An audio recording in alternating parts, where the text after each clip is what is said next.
Бәріңізге сәлем, бұл Алтын Балық каналы. Адамдар бір-бірімен әзілдесіп, және пранк жасай бастағаны қай уақытта екені белгісіз. Және де адамдар бір-бірімен әзілдемесе, және пранк жасамаса, өміріміз өте қызықсыз болар еді. Және де YouTube'дағы жарты видео болмаған болар еді. Өйткені көптеген видеолар әзілдер мен пранктерден тұрады.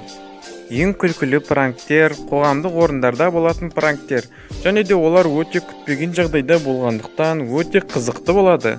Олай болса бастайық. Көптеген адамдар жаңа жұмысқа орналасар кезде неше түрлі сезімді бастан кешеді. Мысалы қобалжу, немесе өз-өзіне сенімсіздік, немесе қандай да бір тосыннан келген сұхбат кезінде болатын сұрақтардан өте қатты қорқады. Дәл осындай сәтті пайдалана отырып, LG компаниясы пранк жасауға кірісті. Бұл видеодағы ең қарапайым пранктердің бірі ғана. LG компаниясы бұл пранкты қалай жасады дейсіздер ме?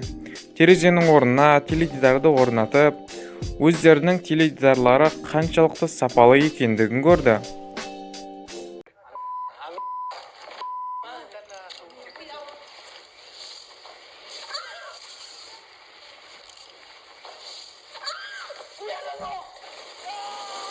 Құлап бара жатқан метеориттің шынайы болғандығы соншалық жұмысқа қабылдануға келген адамдар өте қатты қорықты.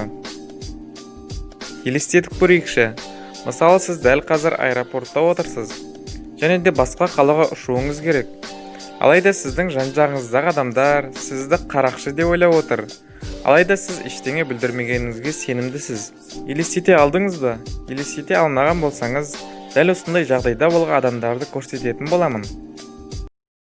Газеттерде осы адамның түрмеден қашқаны жайлы ақпараттар көрсетіліп жатыр. Назар аударыңыздар, әйел адам бойы 165, үстіне көк көйлек киген, және мойнында үлкен шарфы бар.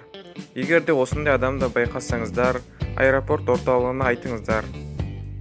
Шұғыл жаңалықтар. Бұл әйелді полиция қызметкерлері іздестіріп жатыр. Бойы 165 см, ал шашы қоңыр. Егер байқаған болсаңыздар, абай болыңыздар, жақындамауға тырысыңыздар.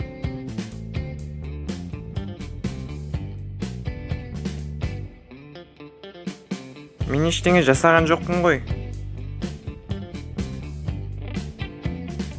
Бұл адам ғана емес, басқа да адамдарға бұндай пранк жасалынып жатыр.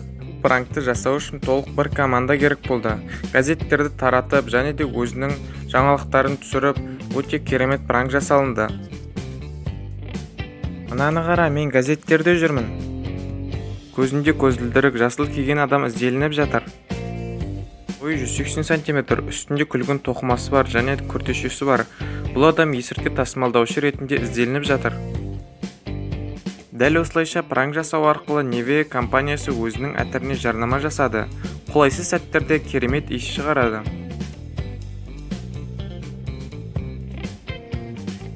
Бірдеңе болды ма? Сіз қобалжып отырған секілдісіз.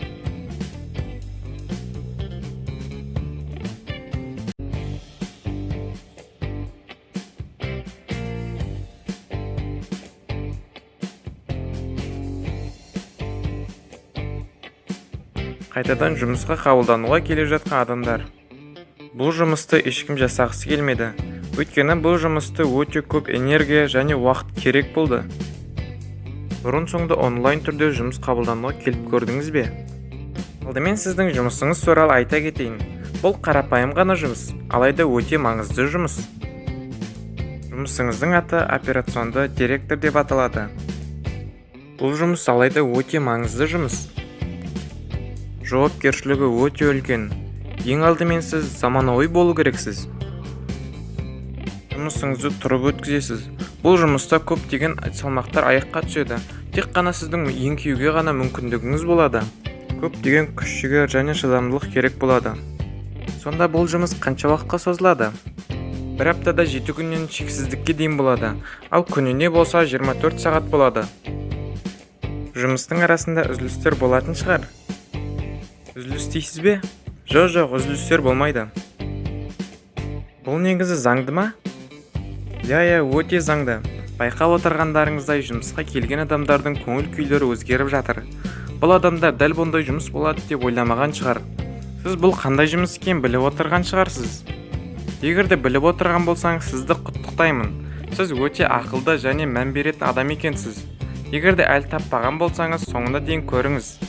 Түскі үзілісте болмай ма?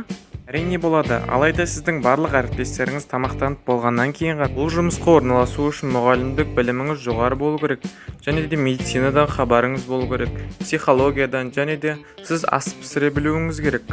Әріптесіңізбен әрдайым бірге болуыңыз керек, тіпті түнде де. Сіздің жеке өміріңіз бар шығар, ендеше оны ұмытыңыз. Туған күн, жаңа жыл, Наурыз, бұл мерекелерде сіздің жұмысыңыз көбейе түседі, және де сіздің көңіл күйіңіз жақсы болу керек. Дәл осы сәтте жұмысқа қабылдануға келген адамдардың барлығы кейін шегініп жатты. Бұл жұмыста ұйықтауға да мүмкіндік бермей ме? Бұл сіздердің әзілдеріңіз шығар деп айтты. Жылына 365 күн жұмыс істейміз бе? Иә, 365 күн. Бұл жұмыста қанша ақша төленетінін айта кетейін. Ешқандай ақша төленбейді. Түсінбедім. Сонда мен бұл жұмыста тегін жасаймын ба? Әрине тегін. Дәл қазір айтатын болсам, дәл осы тұрғанда бұл жұмыспен миллиардтаған адамдар жұмыс жасап жатыр. Кім? Әрине біздің аналарымыз. Күтпеген бұрылыс болды. Бұл пранкты Картсор компаниясы жасады. Аналарымыз бізді өсіріп жеткізіп тәрбиелеу үшін көптеген күш-жігер және оның төзімі керек болды. Пранкқа тап болған адамдар өздерінің аналарын қаншалықты жақсы көретіндігін жеткізді. Барлығымызда аналарымыз дәл осылай өсіріп жеткізді. Аналарыңыз қастарыңызда болса, оларды құшақтап, оларды жақсы көретіндеріңізді білдіріңіздер. Қастарыңызда болмаса, оларға хабарласып, өздеріңіздің жылы сөздеріңізді айтыңыздар.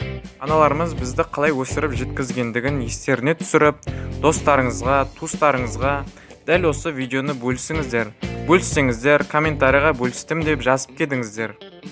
Және де көп адам көру үшін лайктарыңызды басуды ұмытпаңыздар.